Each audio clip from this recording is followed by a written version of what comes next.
Dear students, today we will study company liquidation account. It's the corporate accounts first unit, third chapter, and we discuss about that company liquidation account. First of all, what do you mean by liquidation? Liquidation, it's a legal procedure in which the corporate life of the company is brought to an end. It means the company which is wound up which need not necessary to that company may be bankrupt. That company may be solvent company. That company can be wound up in their business. So wind up means what? Wind up means the company realizes their assets and paid up their liabilities. For that purpose, company has realizes of their assets which has with the company and liabilities they have to be paid. So winding up, there are some modes of winding up, 3 modes of winding up. First one is compulsory winding up, second one is voluntary winding up. In voluntary winding up there are two more modes again, members voluntary winding up and creditors voluntary winding up. And last, that is third mode of winding up is winding up subject to supervision of the court. एक कोर्टाकडून होणारं कंपल्सरीचं winding up. तर या पद्धतीने compulsory winding up केलं जातं. Voluntary winding up मध्ये members wind up करू शकतात बिझनेस किंवा क्रेडिटर्स वाइंड अप करू शकतात. आणि थर्ड आहे winding up subject to supervision of the court. कोर्टाच्या सुपरविजन मध्ये हे वाइंडिंग अप कंपनीचं केलं जाऊ शकतं. मग याच्यामध्ये कंपनी वाइंड अप करताना मी आता सांगितल्याप्रमाणे अगोदर ऍसेट्स रिअलाइज केल्या जातात आणि त्या मिळालेल्या रिसीट्स मधून पैशांमधून लायबिलिटीज पे केल्या जातात. या लायबिलिटीज पे करताना how to pay that liabilities याच्यासाठी आपल्याला ऑर्डर ऑफ पेमेंट दिलेली आहे आणि या ऑर्डर ऑफ पेमेंट नुसार आपण कंपनी वाइंड अप करू शकतो. जे काही पैसे तुमच्याकडे तुमच्या ऍसेट रिअलाइज करून आले त्यानुसार लायबिलिटीज पे करणं गरजेचं असतं.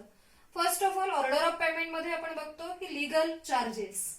फर्स्टली लीगल चार्जेस पे करायचे की ज्याच्यामध्ये लीगल काही गोष्टींसाठी तुम्हाला खर्च करावा लागला तो खर्च त्याच्यामध्ये येईल.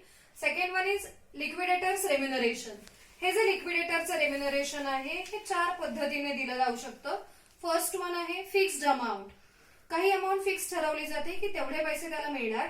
सेकंड आहे by way of percentage on the amount realised from the disposal of the asset. ज्या ऍसेट त्याने रिअलाइज केल्या त्याच्यावरती काही पर्सेंट त्याला रेम्युनरेशन म्हणून मिळतात. थर्ड आहे by way of percentage of the amount paid to unsecured creditors. Unsecured क्रेडिटर्सना त्यांनी किती पैसे दिले त्याच्यावरती त्याला काही पर्सेंट मिळतात. आणि लास्ट आहे by way of percentage of the amount paid to share holders. Share होल्डरला जे काही पैसे तो पेड करतो त्याच्यावरती सुद्धा काही पर्सेंट त्याला रेम्युनरेशन म्हणून मिळत असतात. हे झालं लिक्विडेटर्स रेम्युनरेशन. या पद्धतीने लिक्विडेटरचं रेम्युनरेशन आपण पे करतो. देन थर्ड आहे cost of winding up. Wind up करण्यासाठी जो काही खर्च येतो तो हा कॉस्ट ऑफ वाइंडिंग अप मध्ये पे केला जातो. Next one is the preferential creditors. त्याच्यामध्ये इन्कम टॅक्स असतील, गव्हर्नमेंट ड्यूज असतील. हे ड्यूज आपण या प्रेफरन्शियल क्रेडिटर्स मध्ये पे करतो किंवा देतो. नेक्स्ट वन आहे debenture holders having floating charge. Debenture होल्डर्सना फ्लोटिंग चार्ज असेल तर ते डिबेंचर होल्डर्स प्रेफरन्शियल क्रेडिटर्स नंतर पे केले जातात. Next one is unsecured creditors. Unsecured creditors मध्ये ज्या क्रेडिटर्सना सेक्युरिटी नाहीये, कुठल्याही प्रकारची सेक्युरिटी ज्या क्रेडिटर्सना नाही असे क्रेडिटर्स इथे आपण पे करतो. त्याच्यामध्ये प्रेफरन्शियल क्रेडिटर्स सुद्धा येतात की ज्यांना प्रेफरन्शियल क्रेडिटर्सना प्रत्येक वेळी सेक्युरिटी असतेच असे नाही.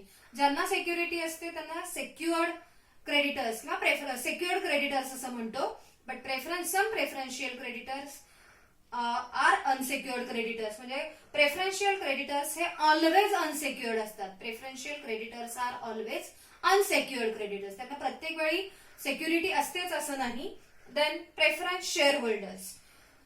पैसे अनसेक्युअर्ड क्रेडिटर्स पर्यंत पे करून झाल्यानंतर जर पैसे शिल्लक राहिले तर त्यातून आपण प्रेफरन्स शेअर होल्डर्सना पैसे देतो. कारण preference share holders has right to get their money back before equity shareholders. And last one is equity shareholders. if the amount is remains after paying all the seventh payments and then the amount is remain, the amount it is distributed among the equity shareholders. Equity shareholder काही वेळेला problem मध्ये देताना दोन प्रकारचे equity shareholder, तीन प्रकारचे equity shareholder देतात. त्याच्यामध्ये वेगवेगळे प्रकार जरी असतील तरी अमाऊंट, पेडअप अमाऊंट किती आहे त्यानुसार हे इक्विटी शेअरहोल्डर्स आपण घेत असतो. इक्विटी शेअरहोल्डर्स पेडअप मध्ये समजा पहिल्यांदा 100 रुपीज पेडअप, दुसरा शेअरहोल्डर असेल इक्विटी शेअरहोल्डर तो 80 रुपीज पेडअप आणि थर्ड असेल 70 रुपीज पेडअप.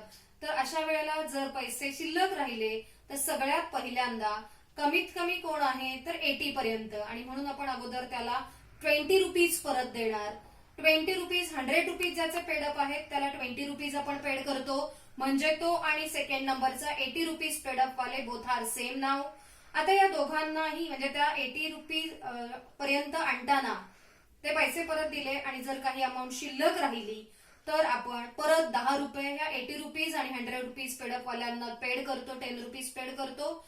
आणि जर अमाऊंट अगेन शिल्लक राहिली तर नाव equity shareholders paid up capital is same, that is 70 rupees paid up, because first 100 rupees paid up, 20 rupees we paid first, second 10 rupees paid again to the 100 rupees paid up, and 80 rupees paid up again, 10 rupees paid up. So now all equity shareholders paid up value is same, that is rupees 70.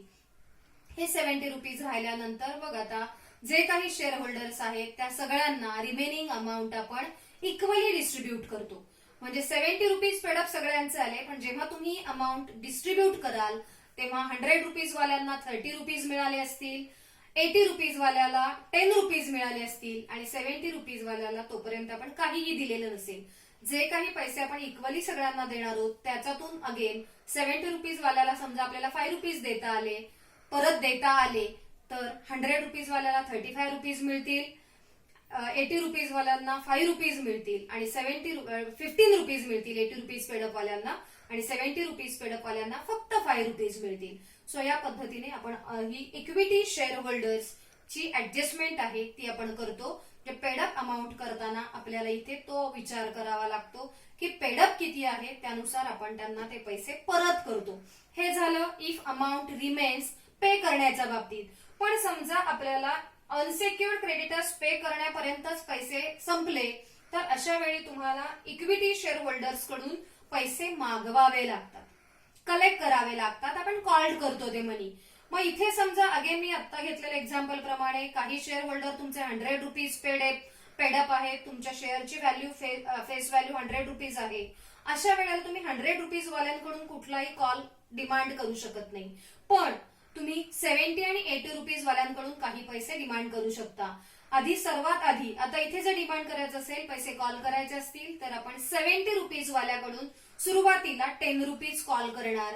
म्हणजे आता both R equal 80-80, आणि तरी तुम्हाला पैसे कमी पडत असतील तर तुम्ही 70 आणि 80 या दोघांकडूनही पैसे परत कॉल करणार. हे पैसे कॉल्ड अप करणं हे कोणाकडून तर ज्यांचे शेअर्स हे पार्टली पेडअप आहेत याच शेअर होल्डर्स कडून आपण म्हणजे पैसे कॉल करता येऊ शकतात, पैसे डिमांड करता येऊ शकतात, पैसे कलेक्ट करता येऊ शकतात, आणि मग आपण अनसेक्युअर्ड क्रेडिटर्स ला पैसे देऊ शकतो. त्यातूनही काही शिल्लक राहिलं तर आपण प्रेफरन्स शेअर होल्डर्सना ते पैसे पे करतो. जेव्हा पैसे कॉलअप करायची वेळ येते तेव्हा इक्विटी शेअर होल्डर्सना कुठल्याही प्रकारे अमाऊंट डिस्ट्रीब्यूट केली जात नाही. शिल्लक राहिले काही तर आपण ते त्यांना देतो किंवा त्यांच्याकडून कलेक्ट करतानाच आपण तेवढ्याच प्रमाणात पैसे कलेक्ट करतो की जेवढं आपल्याला लायबिलिटी पे करायची आहे तेवढेच पैसे हा लिक्विडेटर कलेक्ट करत असतो. इतर पैसे आपण एक्स्ट्राचे कलेक्ट करत नाही. थँक्यू.